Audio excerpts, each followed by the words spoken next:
주를 섬겨 금식할 때 성령이 이르시되 내가 불러 시키는 일을 위하여 바나바와 사울을 따로 세우라 하시니 이에 금식하며 기도하고 두 사람에게 안수하여 보내니라. 아멘. 네. 오늘은 이 신약의 5시대 가운데 세 번째 시대를 한번 살펴보도록 하겠습니다. 그리고 세 번째 시대에 바울의 1차 전도 여행 그때를 중심으로 한번 말씀을 나눠보도록 하겠습니다. 예루살렘에서 교회가 태동한 이후에 태동하면서 이제 교회 핍박이 시작되고 그 핍박으로 말미암아 많은 경건한 그리스도인들이 예루살렘을 주변으로 흩어지게 됩니다. 그리고 나서 이제 많은 교회들이 그 주변에 세워지게 되는데 그 처음 세워지는 교회가 어떤 교회냐면은 안디옥 교회입니다. 이 안디옥 교회를 중심으로 바울의 선교 여행이 시작이 되게 됩니다. 이 안디옥 교회에서는 바울과 바나바를 파송을 하게 되는데 이 안디옥 교회가 이렇게 바울과 바나바를 파송할 수밖에 없었던 이유가 있었어요. 사실은 하나님께서 준비시키신 것도 있겠지만 이 안디옥 교회의 특성이 있습니다. 무엇이냐면은 이 안디옥 교회는 굉장히 다양성이 많이 있었던 교회입니다. 그래서 안디옥 교회의 선지자들과 교사들이 이제 사도행전에 보게 되면은 소개가 되고 있어요. 바나바, 시므온, 루기오, 마나엔, 사울 이런 사람들이 있습니다. 근데 여기서 이 시므온은 니게르라고 불렀는데 니게르는 검은이라는 뜻을 가지고 있어요. 그래서 이 시므온이라는 사람은 검은 피부를 가지고 있었던 그런 검은 흑인 인종이었던 것이죠.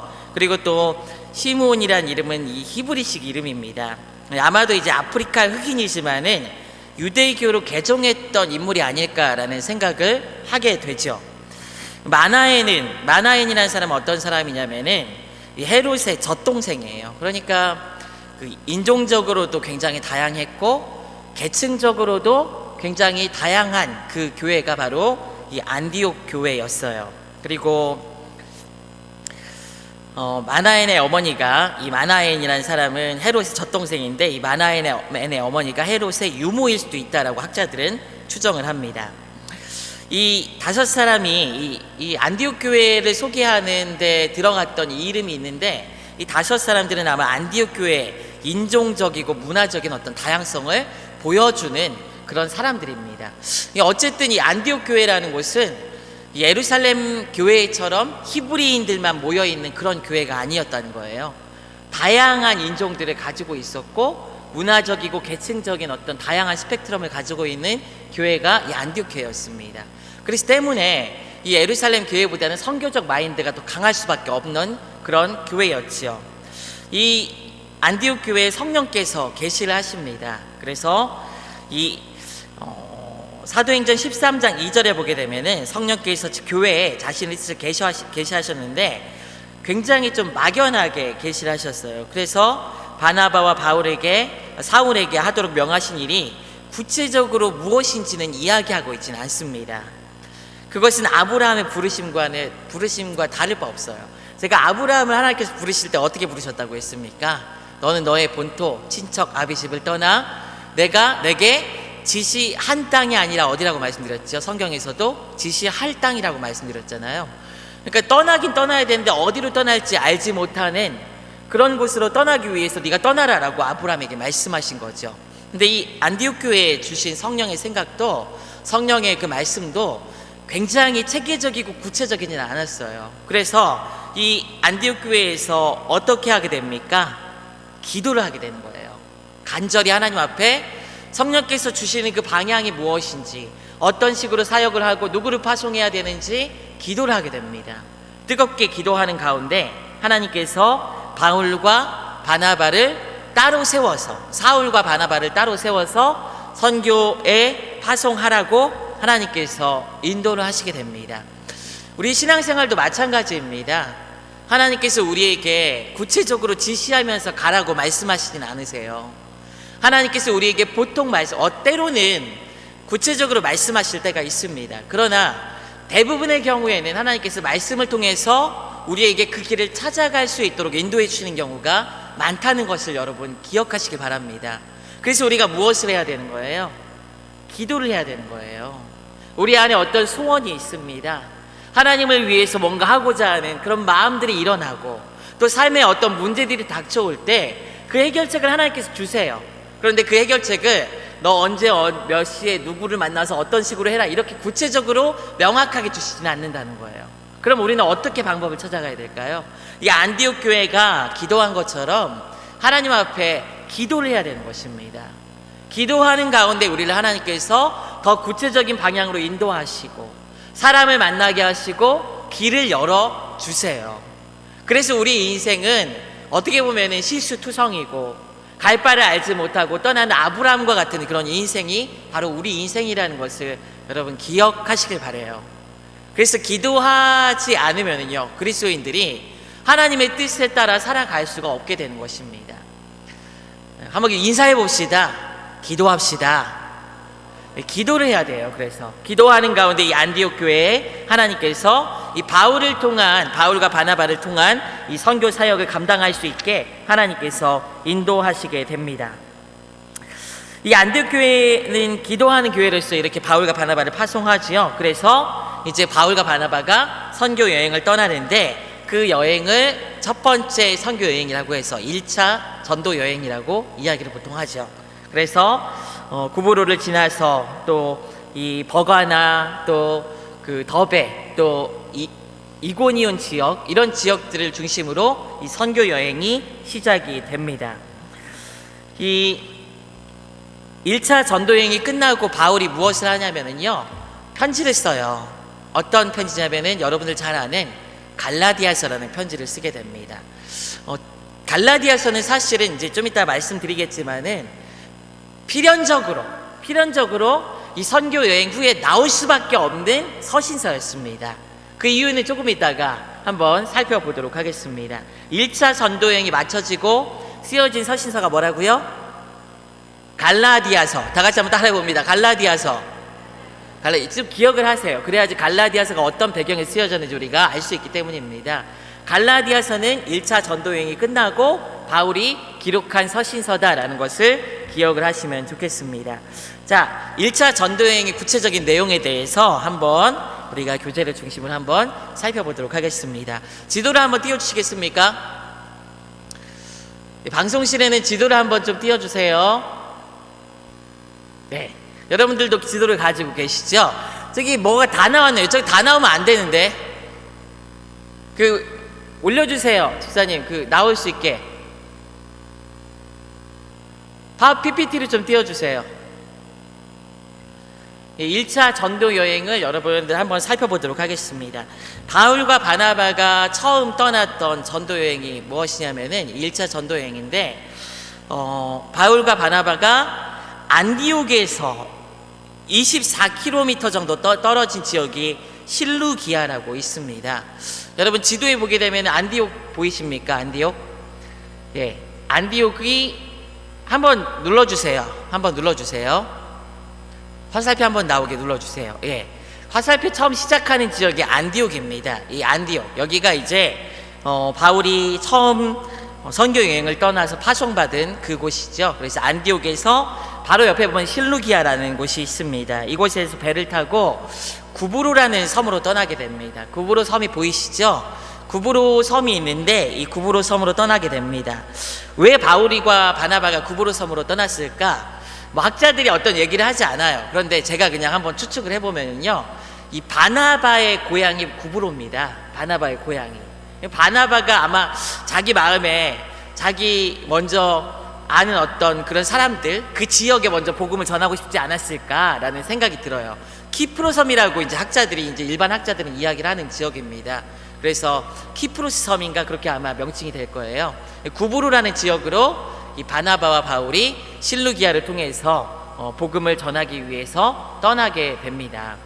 이 구브로의 동쪽 해안에 구브로 섬을 떠나게 되는데, 이 구브로는 동쪽 해안에 있는 상업 도시인 살라미스에 이제 유대인의 회당이 있어요. 그래서 바울이 여기서 복음을 전하게 됩니다. 이 구브로에 들어가자마자.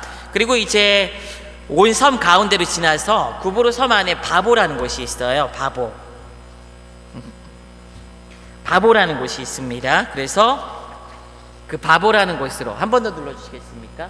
네, 여기까지 바보라는 지역으로 이동을 하게 돼요. 이 바보까지는 이 동쪽 해안부터 구브로 섬의 동쪽 해안부터 서쪽 해안까지 가게 되는 거리가 막 약 144km 정도 된다고 해요. 그러니까 상당히 먼 거리를 바울과 바나바가 당시 이동 수단을 사용해서 아마 이동했는지 모르겠지만은 굉장히 긴 거리를 이동을 해가지고 이 바보까지 오게 됩니다. 이들이 동쪽 해안에서 서쪽 해안까지 이동한 거리가 이 정도 돼요. 이 바보에서 바울이 만나는 사람이 있어요. 누구냐면은 바로 바예수라는 사람을 만나게 돼요. 이 바예수라는 사람. 바예수라는 사람을 이제 성경에서는 이제 엘루마라고 표현을 해요. 근데 엘루마라는 것은 이름이 아니에요, 여러분. 엘루마라는 말은 마술사라는 말입니다. 그러니까 바예수라는 사람이 이름이고 바예수라는 사람이 마술사라는 거예요. 엘루마, 바예수, 엘루마라고 이렇게 표현을 합니다. 이 마술사를 만나게 됩니다. 이 바예수라는 뜻은 무엇이냐면은 구원의 아들이라는 뜻을 가지고 있어요. 그래서 아마 당시에 자신의 어떤 구원적인 어떤 그런 사명들을 좀 이야기하면서 활동했던 마술사였지 않을까라는 생각이 듭니다. 유대인이었고 거짓 선지자였습니다. 그가 이제 총독 서기오 바울 곁에서 늘 있었던 것으로 이제 성경에서는 이야기를 하고 있고요.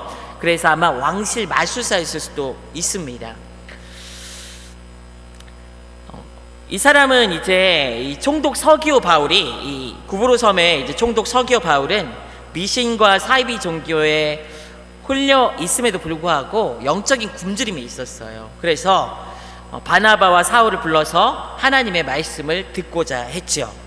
그런데 이 엘루마라고 하는 이 마술사가 총독으로 하여금 바울과 바나바의 이야기를 듣지 못하도록 방해를 하죠. 그래서 이 바울과 바나바가 어떻게 합니까? 이곳에서 마술사 시몬과 대결을 하게 됩니다. 그리고 마술사 시몬과 사마리아에서 빌립이 대결한 것처럼 이 바예수와 여기서 대결을 하게 돼요. 그리고 바울이 이 엘루마를 바울이 정죄를 하지요. 그래서 바울이 성령 충만하였다고 성경에서는 이야기를 합니다. 어떤 일이 벌어지죠? 엘루마가 눈이 멀어요, 여기서요. 그래서 하나님의 놀라운 일이 벌어지게 되고 총독이 예수 그리스도를 믿는 일이 나타나게 됩니다. 복음이 마술을 이긴 사건이 이제 첫 번째 전도 여행에서 처음 나타나게 된 것이죠. 누가는 여기서부터 이제 사울이라는 이름을 사용하지 않고요, 바울이라고 이제 이름을 명칭을 하게 됩니다. 유대인들은 요셉, 바나바, 그리고 마가, 요한처럼 그 헬라 이름과 로마 이름을 같이 가지고 있는 경우가 흔한 일이었어요. 그래서 바울의 로마 이름이 이제 헬라식 이름이 이 바울이고 히브리식 이름이 사울이었던 거예요. 어떤 목사님들이 이제 사울이 큰 자고 바울이 작은 자라는 뜻을 갖고 있기 때문에 그렇게 바뀌었다라고 얘기를 하지만은 사실은 이 바울이란 이름 자체가 로마식 이름인 거예요. 이 사도 바울의 로마식 이름이고 사울이란 이름은 히브리식 이름입니다. 이제 바울이 선교 여행을 떠나면서 이제 이방 지역으로 가게 되자 이 누가는 사도행전을 기록한 누가는 자연스럽게 바울이란 이름을 이제 사용하게 된 것이죠. 그래서 이 바울이란 이름이 이제 언급이 됩니다.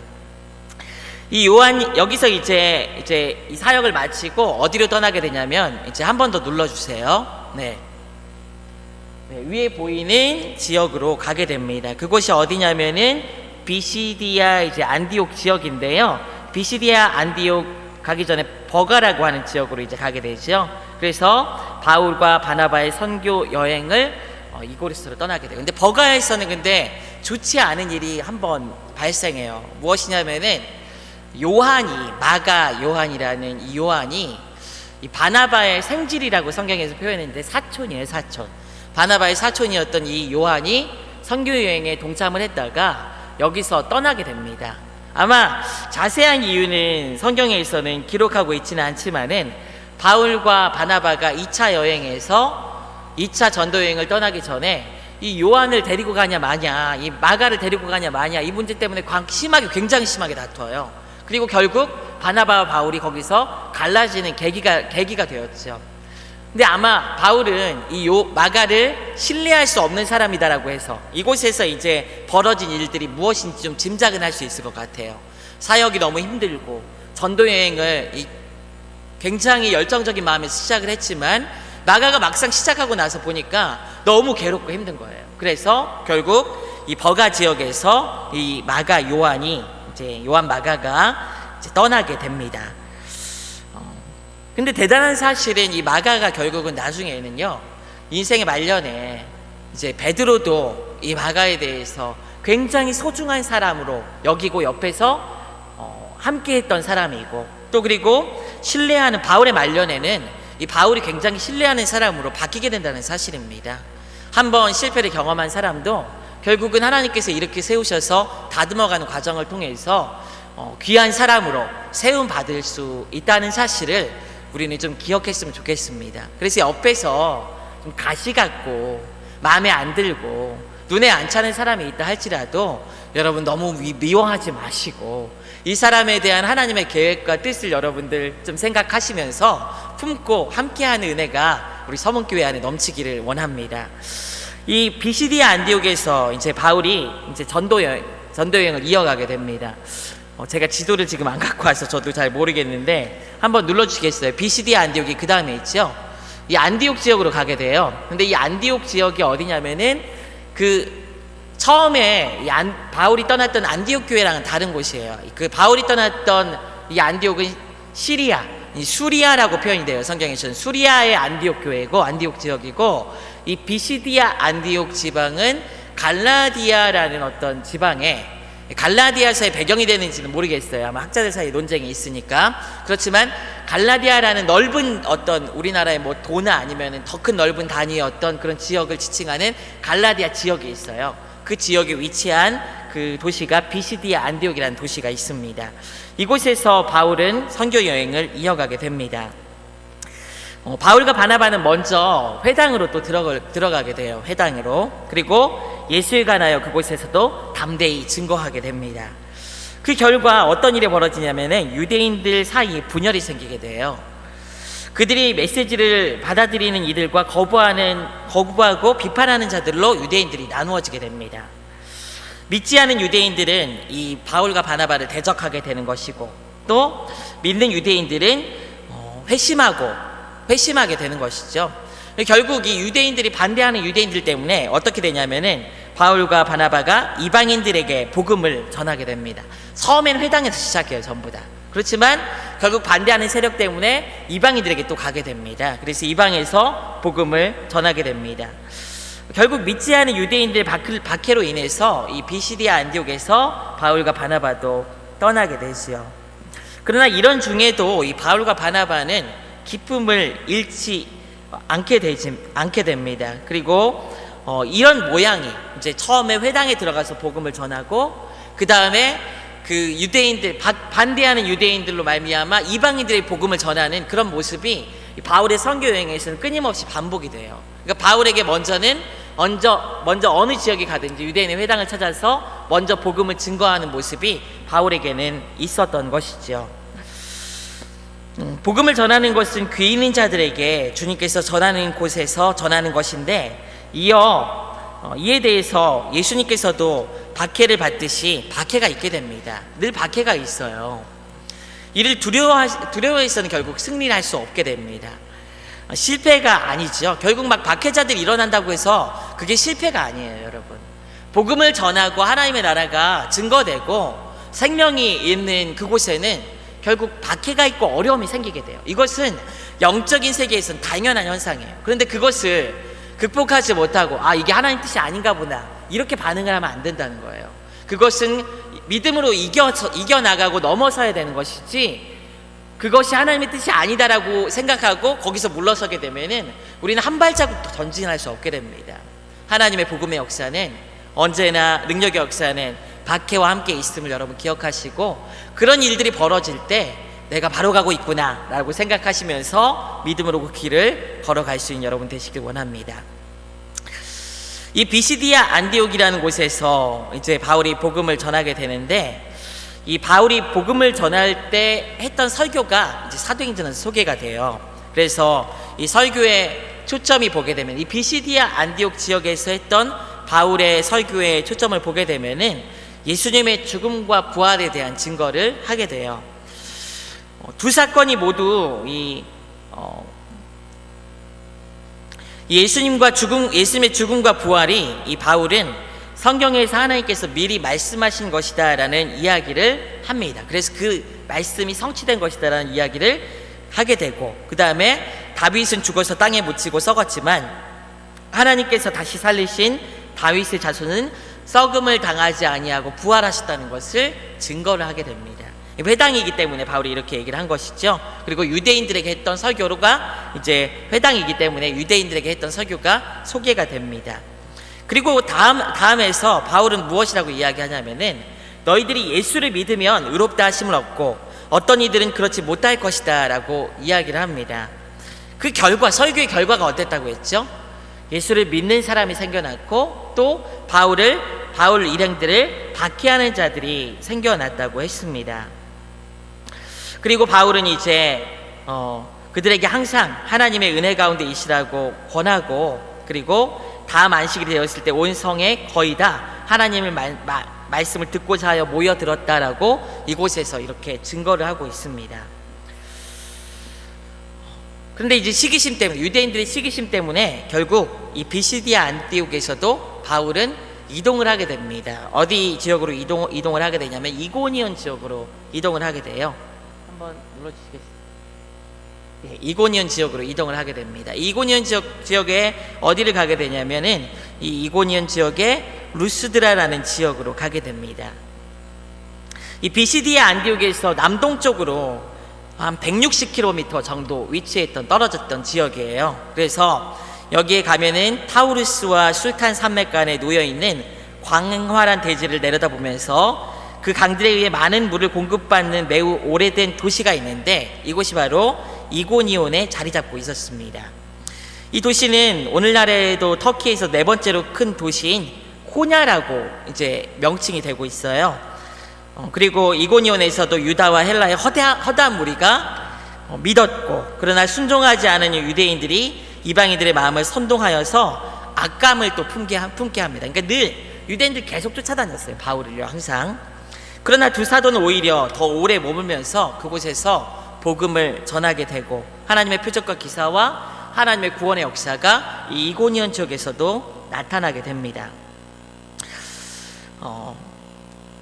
두 사도는 이 루가오니아 지역에 있는 루스드라와 더베로 이제 떠나게 돼요. 이고니온 지역에서 떠나서. 그래서 루스드라는 인구도 많지 않고 중요한 교역로도 없는 그런 지역이었어요.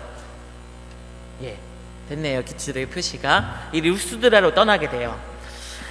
문맹인들이 굉장히 많았어요. 그러니까 발전된 도시는 아니었던 거예요. 발전된 도시도 아니었고, 사람들이 문화적인 어떤 양식들도 좀 부족한, 소위 말해서 무식한 사람들이 많은 지역이 바로 이 루스드라 지역이었습니다. 그런데 여기서 바울 일행이 안진뱅이를 이렇게 세워요. 그러니까 나면서부터 이제 안진뱅이 됐던 사람이겠죠. 이 사람을 이렇게 세워서 고칩니다. 이 사건은 예루살렘에서 베드로가 미문에서 구걸하던 안진뱅이를 일으키는 사건과 굉장히 좀 유사한 사건처럼 보여집니다. 기적이 벌어진 것이죠. 그래서 여기서 어떤 일이 벌어지게 되냐면은, 이 사람들이 바울과 바나바를 신으로 섬기려고 그래요. 그래서 바울을 제우스라고 하고 바나바는 헤르메스라고 하면서 바울과 바나바를 신으로 막 모시려는 그런 시도들이 벌어지게 됩니다. 여기에 대해서 바울이 옷을 찢으면서 나는 너희들과 성정이 같은 사람이다 라고 하면서, 그들과 똑같은 인간이지만은 이런 능력들을 행하는 이유가 바로 예수 그리스도께 온 하나님의 권능 때문이라는 것을 이야기를 하게 됩니다. 여기서도 바울은 한편의 설교를 하게 돼요. 근데 이 설교는 앞서 비시디아 안디옥에서 했던 그 설교와는 많이 달라요. 왜냐하면은 이 앞선 비시디아 안디옥의 설교는 유대인들을 대상으로 한 설교였어요. 그래서 구약의 말씀의 성취가 바로 예수 그리스도라는 것을 유대인들에게 보여주는 것이 중요했지만은, 이 루스드라라는 지역의 이 무식한 이 이방인들에게는 구약의 말씀이 중요한 게 아니었어요. 더 중요한 것이 무엇이냐면은 온 세상을 만드신 그 하나님, 그 하나님이 누구를 보내셨고 그 하나님께서 구원하시기 위해서 어떻게 하셨는지를 보여주는 것이 더 중요했습니다. 그래서 바울은 여기서 앞선 그 유대인들에게 했던 설교와는 다른 방향으로 설교를 하게 됩니다. 그러나 설교의 요지는 변하지 않습니다. 오직 예수 그리스도를 통해서 구원 얻는다는 그 요지는 변하지 않아요. 접근법이랑 이 강조점이 바뀐 것뿐입니다. 이 루스드라에서 바울은 그들이 알고 있으며 볼 수 있는 그들 주위에 자연의 초점을 맞춥니다. 그리고 헛된 우상을 버리고 살아계시는 참되신 하나님께 돌아오라고 권면하면서 예수 그리스도를 증거하게 돼요. 우리가 누군가에게 복음을 전할 때도 마찬가지입니다. 복음은 나만 아는 복음이 되어서는 안 돼요. 지혜를 구하면 하나님께서 어떤 사람에게 어떤 말을 해야 되고 어떤 사람에게 무엇을 증거해야 되는지 우리에게 지혜를 주시는 줄 믿습니다. 문제는 무엇이냐면은 우리가 복음을 가지고 그들에게 나아가는 시도조차 하지 않는다는 거예요. 그들의 마음에 품고 어떻게 해야 될지 고민하지 않는다는 거예요. 우리는 누군가가 친하고 사랑하는 사람들이 죽어가는 상황에 대해서 생각할 때 육신의 어떤 죽음에 대해서는 굉장히 많은 아픔을 가지고 있습니다. 그런 어려움들에 대해서는. 그러나 영적인 고통과 영적인 죽음에 대해서는 너무 무관심한 거 아닌가라는 생각이 들어요. 여러분들 주위에 있는 많은 사람들에게 여러분들 바울과 바나바가 이방인들에게 복음을 전하는 것처럼 여러분 전할 수 있는 자들이 되길 원해요. 그렇지만 전할 때 그들이 들을 수 없는 말로 전하는 것이 아니라 그들이 들을 수 있는 말로 전하려는 어떤 노력들을 해가시길 바랍니다. 어떻게 전해야 돼요? 제가 방법을 말씀드렸잖아요. 안디옥 교회에서 무엇을 하라고 무엇을 했다고 했죠? 기도했다고 했잖아요. 기도하게 되면은 하나님께서 알려주시는 거예요. 그 방법도요. 저보다도 훨씬 더 뛰어난 방법을 하나님께서 여러분들 개개인들에게 찾아주셔서 그 방법들을 알려주시고 길을 열어주실 것입니다. 이렇게 바울이 이 이방 지역이었던 이곳으로 복음을 전하게 됩니다. 여기서 바울은 큰 일을 한번 경험하게 돼요. 돌에 맞아 죽는 사건이 벌어지게 됩니다. 이 복음을 전하고 막 많은 사람들이 바울을 그렇게 막 따라다니고 설교 말씀을 듣고 많은 사람이 회심했지만은 바울에게 닥쳐온 게 뭐예요? 죽음이라는 굉장히 극한적인 상황까지 가게 됩니다. 안디옥과 이고니온에서 온 유대인들이 유대인들에 의해서 바울이 돌에 맞아요. 그래서 사람들이 죽은 줄 알아요. 그래서 버려두고 그냥 떠났어요. 근데 바울과 이 바나바 이 일행이 탁탁 털고 일어나가지고 그래가지고 다시 더베라는 지역으로 이제 발걸음을 돌려서 그곳에서 복음을 전하게 됐죠. 이 더베까지는 약 96km, 약 100km 정도 됐다고 해요. 그러니까 굉장히 긴 거리죠. 오늘날은 우리가 차가 있으니까 쭉 가면 되지만은 당시 100km면 굉장히 먼 거리죠. 그런데 그곳까지 바울과 바나바가 돌에 맞은 몸을 이끌고 걸어간 거예요. 얼마나 대단합니까? 하나님께서 힘을 주셨기 때문에 또 그런 일도 가능하게 된 것이죠. 그래서 바울과 바나바가 죽음을 경험하고 다시 살아난 일들을 경험하게 되는 사건이 이곳에서 나타나게 됩니다. 바울이 전하는 복음은 이렇게 늘 유대 근본주의자들의 그런 마음을, 시기심을 자극했고 또 그들의 마음을 항상 자극했습니다. 바울의 사역을 쫓아다니면서 그래서 이들이 항상 방해하고 쫓아다니고 바울을 붙잡고 막 이런 일들을 지속적으로 하게 돼요. 이 더베까지 바울이 가게 된 다음에 그 다음에 지도 한번 보여주세요. 다시 아까 우리가 함께 살펴봤던 그 빨간 지역으로 쭉 갔지요. 그 지역에서 다시 돌아오게 돼요. 지도에서 보게 되면은요 쭉 돌아오게 됩니다. 그리고 파란 표시로 제가 이제 오는 길을 표시를 했는데 한번 다 눌러주시겠습니까? 다 나오게 한번 눌러주시겠습니까? 이렇게 한 다음에 거의 비시디아 안디옥까지 가가지고 거기서 아탈리아라는 지역으로 간 다음에 그곳에서 안디옥 교회까지 돌아오게 돼요. 큰 박해가 있었지만 바울과 바나바는 힘을 잃지 않았습니다. 박해가 당연한 것으로 알았고 그 박해 가운데서 복음을 전하면서 그곳까지 가는 여정도 굉장히 힘들었어요. 그런데 돌아오는 길에 본인들이 복음을 전했던 도시를 다 돌아다니면서 이 구브로 섬을 제외한 나머지 지역을 다 돌아다니면서 다시 하나님의 말씀을 전해서 강건하게 한 후에 다시 안디옥 교회까지 돌아오게 됩니다. 이렇게 바울의 1차 선교 여행이 마무리되게 돼요. 이 바울의 선교 여행이 1차 선교 여행이 마무리되고 나서 이 교회 안에는 굉장히 큰 고민거리가 하나 생기게 됩니다. 그 고민거리는 어디에 나오냐면 사도행전 15장에 소개가 돼요. 1차 전도 여행 이후에 이방인 그리스도인의 수가 폭발적으로 늘어난 거예요. 굉장히 많은 숫자가 이방인들이 예수님을 믿게 된 것입니다. 예수를 믿음으로 세례를 주어서 그들이 예수님을 믿어서 세례를 주어서 그리스도인이 된다는 것에서는 예루살렘 교회에서도 이견이 없었어요. 그렇게 해야지 당연하게 생각을 했습니다. 그리고 앞서 이제 베드로와 관련된 고넬료 사건과 빌립의 역사를 보았기 때문에 이방인들이 예수 그리스도인이 된다는 것에 대해서 이들이 반대를 하진 않았습니다. 유대의 그리스도인들이. 그런데 문제가 있었어요. 뭐냐면은 이방인 회신자들은 할례를 받지 않고 세례를 받은 것만으로도 교회의 일원이 되었습니다.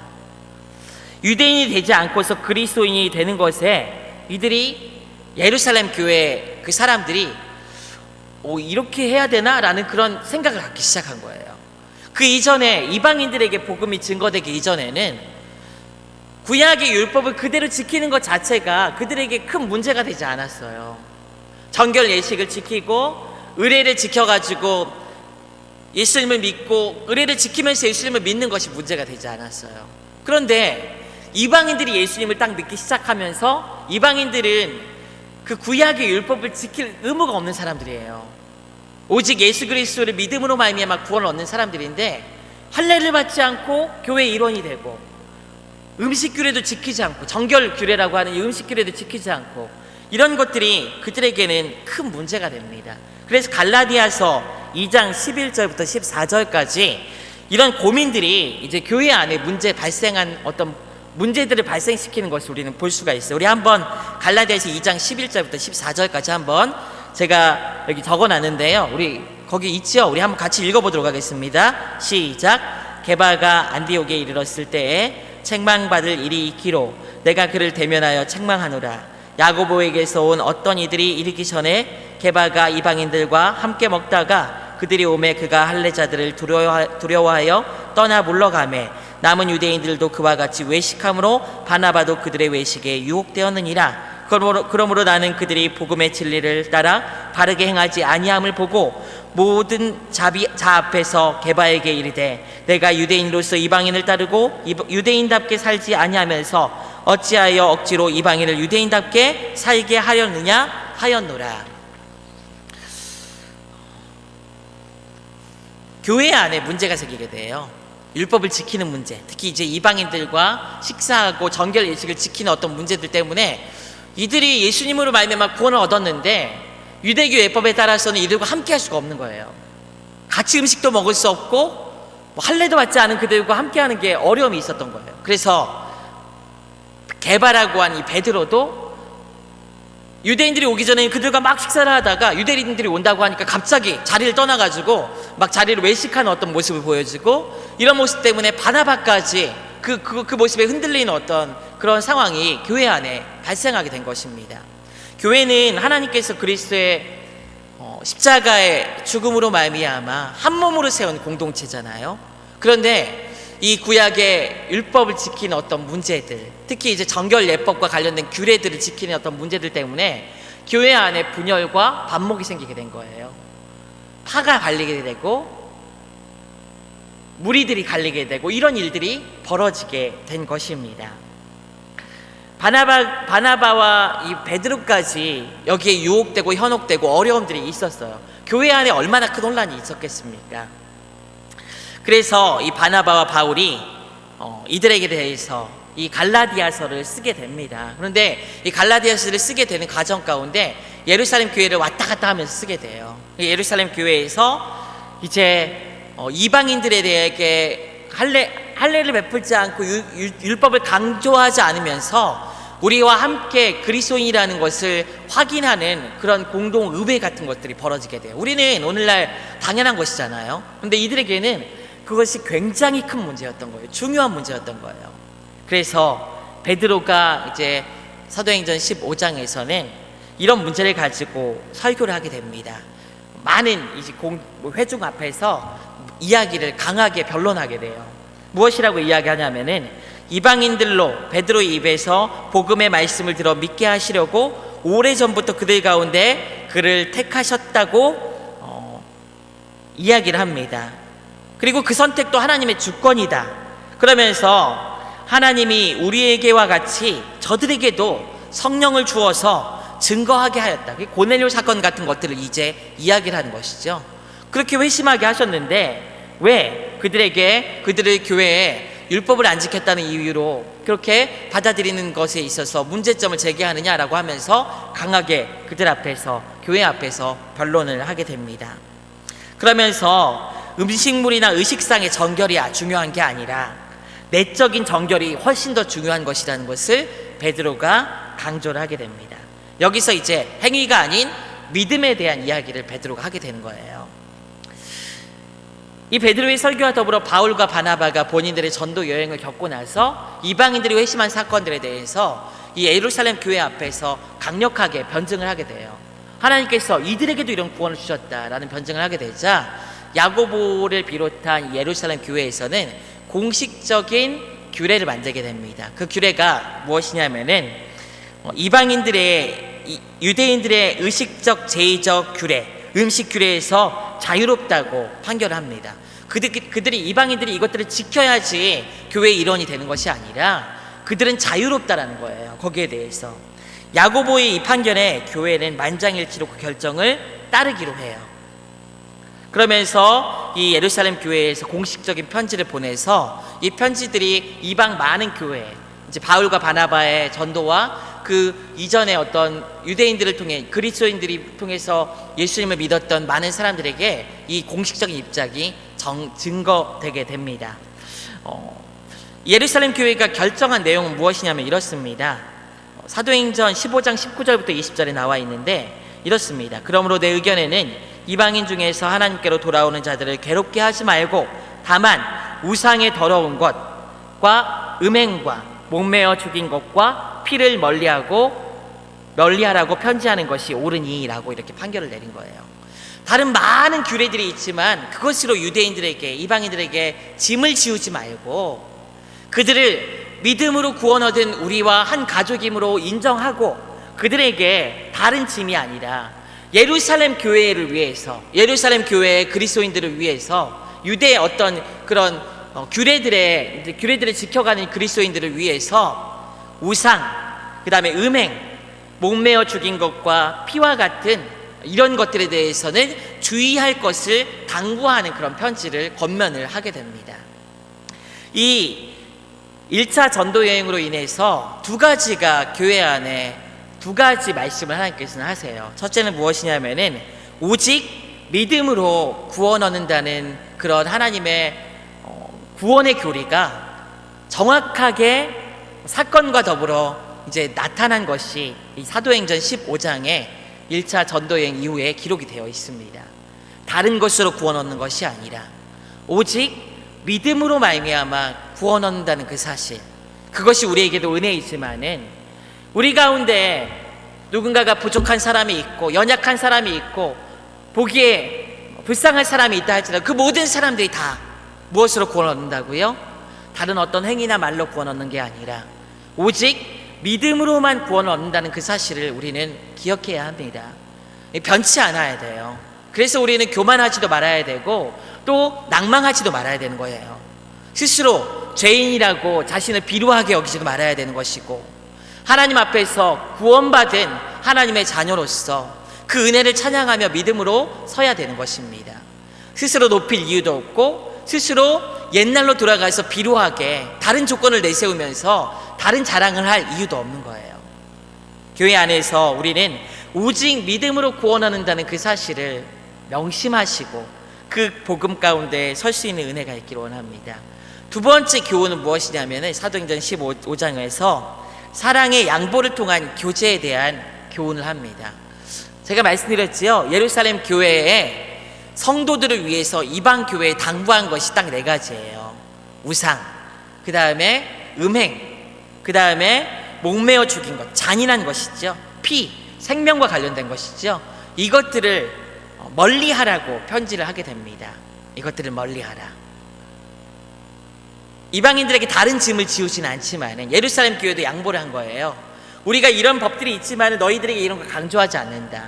그런데 예루살렘 이방 교회인들에게 무엇을 지금 이야기를 하고 있냐면 우리를 위해서 이런 것들은 조심해 달라고 이야기하는 거예요. 그러면서 서로 교회 안에서 복음이 아닌 본질적이지 않은 어떤 그런 문제들에 대해서는 양보하고 타협이 아니라 양보하고 한 발짝 물러서서 그들을 이해해주고 사랑하는 어떤 그런 모습을 교회 안에서 볼 수 있다는 것을 우리는 볼 수 있습니다. 이 1차 전도여행과 더불어 나타나는 교회 안에 벌어진 사건들을 보면서 우리는 우리의 삶을 한번 돌아보기를 원합니다. 하나님께서 우리 가운데 말씀으로 기도로서 인도하실 뿐만 아니라 또한 우리가 오늘 살아가게 하는 원리는 복음이지 다른 것이 아니에요. 그리고 복음 외에 다른 어떤 부족하고 내 눈에 안 차는 부분들이 있다 할지라도 우리는 서로 사랑하며 양보하고 이해하는 모습을 통해서 바른 교회를 세워갈 수 있다는 것을 꼭 기억하셨으면 좋겠습니다. 이 1차 전도여행 제가 지도를 통해서 한번 살펴보았는데요. 여러분들 나중에 한번 복습해 보길 바랍니다. 그리고 다음 주에는 2차, 3차 전도여행을 하고 마지막 주에는 바울의 로마로 가는 4차 전도여행과 후기 사도 문헌들에 대해서 간략하게 살펴보고 올 한해 이 시간들을 좀 마쳐볼까 합니다. 오늘 시간은 여기서 마치도록 하겠습니다. 감사합니다. 네. 잠깐 기도하고 마칠게요. 그래도요. 하나님 감사합니다. 오늘도 귀한 말씀 주심에 감사드립니다. 바울의 1차 전도여행을 통해서 어떻게 바울이 전도를 했고 또 어떤 과정들을 겪어갔음을 우리는 보게 됩니다. 주님의 복음을 들고 믿음으로 오늘 우리의 삶을 살아갈 때 박해와 어려움과 고통이 찾아온다 할지라도 뒤로 물러가지 않고 성령의 능력을 의지하여서 하루하루 믿음의 삶을 살아갈 수 있는 믿음의 지경을 넓혀갈 수 있는 귀한 영혼들 될 수 있도록 인도하여 주시고 오직 복음과 믿음이라는 그런 은혜를 우리가 마음에 새기고 사랑으로 말미암는 교제의 삶을 힘써 살아갈 수 있는 거룩한 서문 공동체가 될 수 있도록 인도하여 주시옵소서. 말씀을 배워가는 시간이 이제 올해에도 아버지 하나님 얼마 남지 않았습니다. 끝까지 잘 마무리할 수 있도록 도와주시고 모든 시간 가운데 깨닫고 알게 되는 그로 말미암아 믿음의 성장에 있는 귀한 시간이 되도록 인도하여 주시옵소서. 감사드리며 예수 그리스도의 이름으로 기도드리옵나이다. 아멘.